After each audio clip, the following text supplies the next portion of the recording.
نظام جناب خان سلام عرض کردم. میبخشید بعد از اینکه امبدینگ براتون انجام دادیم تقریبا 4 روز پیش، میشه بفرمایید چه اتفاقی تو این ظرف این 4-5 روز براتون افتیده؟ با سلام خدمت دکتر منصوری. اولش ممنون بابت زحمتی که کشیدید. خواهش میکنم.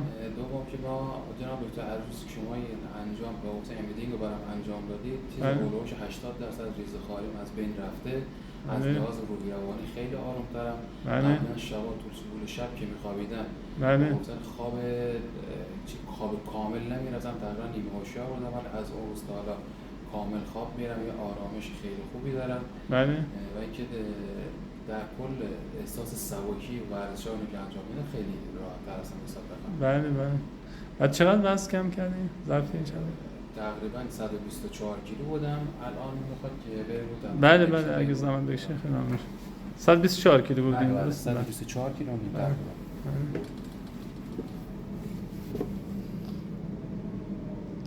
خب الان تقریبا 120 کیلو شدین دیگه.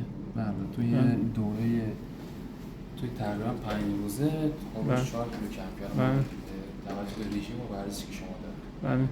مرسی، متشکرم جناب خان، خیلی لطف کردین. متشکرم، قربان شما، تشکر. من با اجازهتون این بذارم تو پیج که ایراد نداره. متشکرم، خیلی ممنون.